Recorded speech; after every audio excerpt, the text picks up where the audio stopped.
Hiya, good morning. My name's Owen. Welcome to the cupboard. In this video, I'm going to be going over everything that I read in May. I read 5 books in May, and I started with this one here, Atmosphere by Taylor Jenkins Reid. So this book follows Joan. It's set in around the 1980s, and she's training to become an astronaut. So this book opens with Joan in mission control, and she's talking with the astronauts who are in space. So this opening is sort of like a prologue, and we learn that it's in the future. So she's talking with the astronauts in space, and something goes wrong with the astronauts that are up there, and it's all very dramatic. And then once the prologue finishes, we're back in time, and we're sort of seeing the journey and the years before for how Joan got into that situation, and then slightly past it. So that's the structure of the book. So it says it's a love story on the front, and I think this it was marketed as a romance, and I'd say that's probably accurate. Um, I'm not someone who generally picks up romances, and I'm going to be honest, I didn't know this was one when I picked it up. I just heard it was about space, and people were saying it was really good, and I'd heard the author's name before. And to be honest, I would be interested in reading more of their stuff. I did actually really enjoy this. I was more interested in the sort of space aspect to it, but I really enjoyed the way that the relationships were handled, not just the central romance, but also the friendships, and the main character has a close relationship with her niece as well, and I thought that was really well done and well handled, and it felt quite authentic. I read the author's note at the back or something, and it said that that character was based off the author's daughter, and you could really feel that in the writing. I think I will say that the author's note in the front as well is really well written. It's lovely. So I would recommend if you are going to pick this up, because I think a lot of people do skip the author's notes, and I probably have done that in the past as well. But the author's note in this book in particular is really lovely, and you really get the feeling um, of the respect that the author has for space and for learning everything that she had to learn to write this book. I think it was just a really lovely piece of writing that she put together for the front. It's just like a page and a half or something. But yeah, I would recommend it, and I would recommend this book as well. Like I said, I don't often read romances. They're not really my thing, but I think that romances are strongest for me when there's something else going on. Like it's got a very specific, like this is very much about space. And I read one as well a couple of months ago. I can't remember. It's here somewhere. I think it was a Cat Sebastian book, and they were working in a newspaper, and it was just an interesting backing, the relationships with the job and everything else, and it just meant that there was more going on. And I think I like I said, I enjoy romances more when there's more going on in the plot, basically. Yeah, that was Atmosphere by Taylor Jenkins Reid. I'll move on. The next book I picked up in May was The Light Fantastic by Terry Pratchett. I famously picked these up in the wrong order, and I read, I think it was the fourth one first. It was by just complete accident. I didn't realize it was a series at all. So if you don't know, this is the Discworld series, and it's a whole. I think there's tons and tons of books, and the whole series is based in a world that's this world. It's a flat world that's balanced on top of a turtle, like a space turtle moving through space, but also on top of elephants. I can't remember which way around it is. I always mix them up. But it's a fantasy series. They're really quite unique. I've enjoyed myself so far. I will say I can't remember if I said this last time, but um, the first one was quite difficult to get through. I think just the first quarter maybe it was quite heavy, like on the exposition, and I found it difficult to keep the characters right in my head. And I think if it was written today, possibly it wouldn't have got through at that stage. They would have cleaned it up and moved things about, maybe. But that's just how I felt.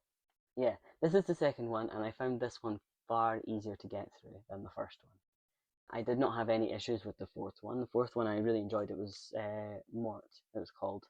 The fourth one I really enjoyed, and that's why I wanted to pick up the series. So the first 2 books in this series, at least, follow 2 main characters. One of them is a failed wizard called Rincewind, and the other one is called Twoflower, and he's a tourist. And what's interesting about him is he's the first tourist ever in this part of the world. They're also accompanied by a sentient trunk, which is just fun. It was just fun. I think they're written in omniscient POV, which gives them a really it makes them a really interesting read. Like you're jumping about a lot, but it's not confusing. It's well, once you get into the flow of the writing, it's not confusing. But I think in the first one, I was just a bit taken aback by what was going on and trying to work out what was happening. But I enjoyed the fourth one a lot.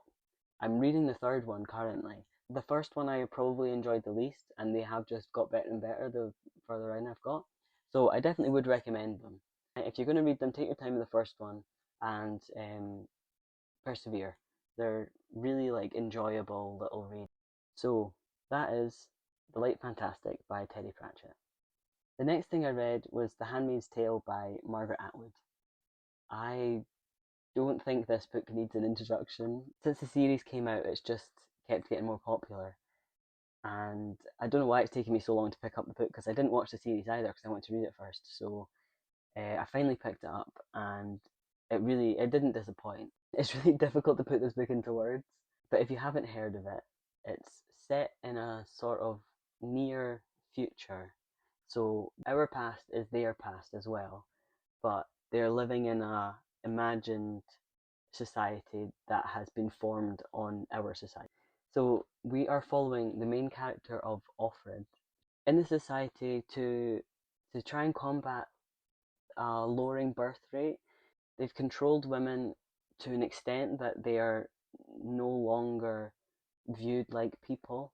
They've become objects to be used by society to create more human beings. This is achieved through a kind of religion, or at least the mechanisms in which they use to control the women feel very akin to religious indoctrination.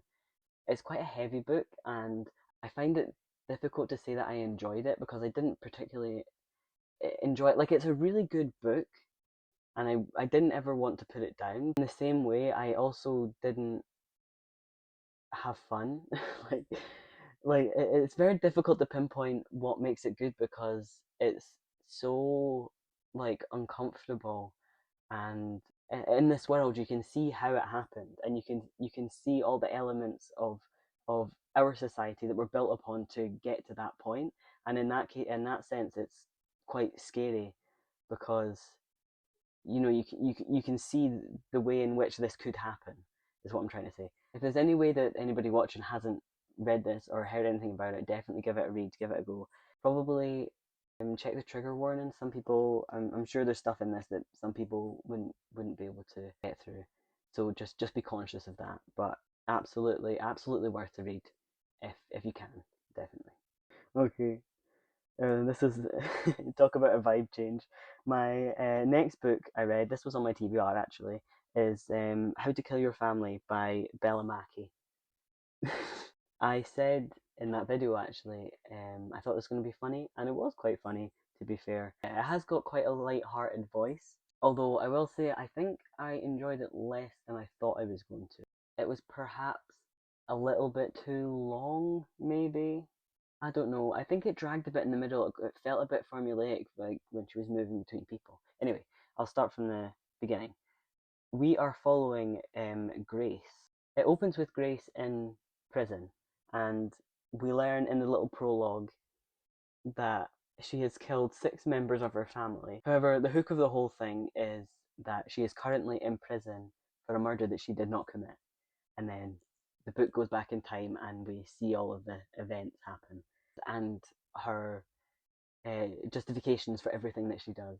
I think the character work in this was really good. Like I felt that I understood the way that she was thinking and why she was doing what she was doing and what motivated her to keep going and keep working to her goal, towards her goal. I will say, so there is a twist in this. I won't say where because that might spoil it. It might be like anticipating or whatever. And I'm not sure I enjoyed it as much as I could have. It was one of these kind of twists that it was really good in the moment when I was reading it. I was like, oh yeah, and I was remembering all these things. And then after I had like a week to think about it, I enjoyed it less and less. And I'm not really exactly sure why that is.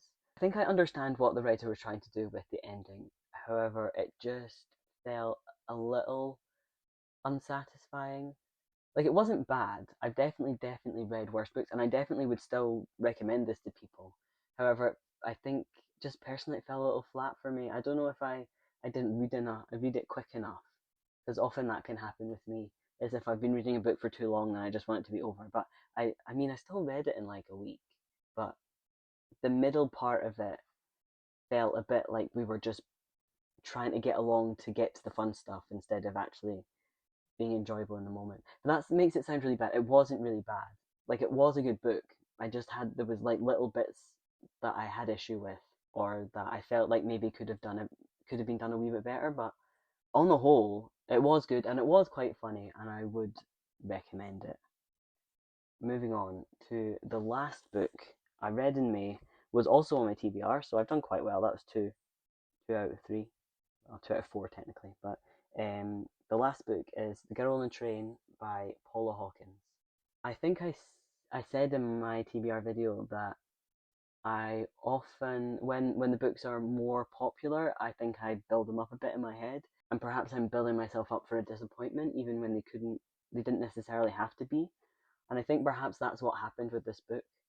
Again, I did enjoy it, but there were certain things. I think perhaps I was holding it to a higher standard than I normally would, because there were certain things, especially at the beginning. It felt like certain turns of phrases were being used repetitively. Yeah, there was like a few words that kept like jumping out of me, like repeated words, and it sort of threw me off a bit because it's so popular. I expected it to be really polished. If that happened in a lesser known book, I think I probably would have given it a pass, because I'm not expecting that much from it, you know what I mean? Anyway, I'll tell you about the plot. We are following Rachel. So she takes a train into London every day for work. And on this same train, she passes the same row of houses. And she likes to look in and imagine what the people are like in these houses, and what their lives are like, and how they relate to each other, and that kind of thing. We learn pretty quickly that she drinks a lot, Rachel does, and that her alcoholism is going to play quite a big role throughout the whole book. And I do think that that aspect of it, the addiction aspect of it, was really interesting. I don't remember having read a book where the main character is an alcoholic. However, I think maybe that says more about me and how much I've actually read. But like I said, it plays a big role in this book. I think the memory thing is difficult in fiction because it has been so overdone now. This was published in 2015, and I'm not really sure if it was overdone then, but I know that when this, amnesia is part of a plot now, I see it, in TV or in film or in books for that matter. When that comes up, it's sort of like you roll your eyes at it. It's like a cop out of a plot device, but it does work in this book. It doesn't feel, like a cop out. It feels like it's part of the story because it's part of her character. It's not just, oh, she got an injury and she was otherwise completely healthy. You know what I mean? It's like it is linked to her character and what her character is struggling with. So in that sense, I'm not going to complain about it because it is true to her character.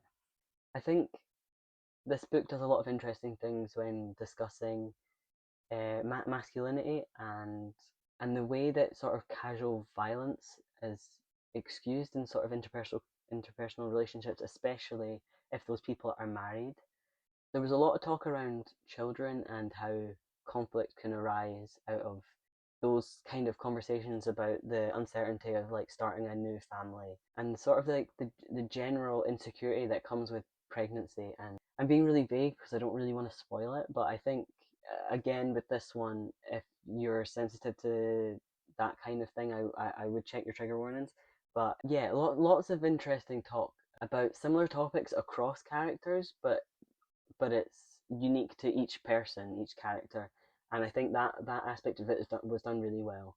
I got the sense that all the characters were quite fleshed out, and their understanding of the world and their view of the world was understood by the author. So that was really good. I enjoyed that bit. When it comes to books like these, like thrillers, like crime books, sometimes I get the impression that some of the decisions that are made by the characters are only made for the sake of drama, and this is Edit and Owen here. Unfortunately, my mic died and I just didn't notice. But thankfully, I was just rounding off. What I was saying with the drama thing is sometimes it can feel a bit unrealistic. But then I went on to talk about a Netflix documentary called Should I Marry a Murderer? And within that documentary, it's about a woman who is in a relationship with somebody and he confesses something to her, a crime that he's committed in the past. And then every decision that she made after that point was just absolutely baffling. Like, any other rational person would not have made the decisions that she made. And of course, she was a victim and she wasn't given the adequate support that she needed, and perhaps the police could have done more given the circumstances, but she made decisions that I just would never consider. And so when it comes to thrillers, having seen that, it just made me think that maybe they're not so unrealistic as I think they are. Yeah, that was basically it. That's what I was waffling about. So that was The Girl on the Train by Paula Hawkins. I just want to say thank you very much for watching. I apologise for the audio issues. I'll get them fixed. If you have any suggestions, please leave them in the comments. Thank you very much for watching. I hope you have a good day.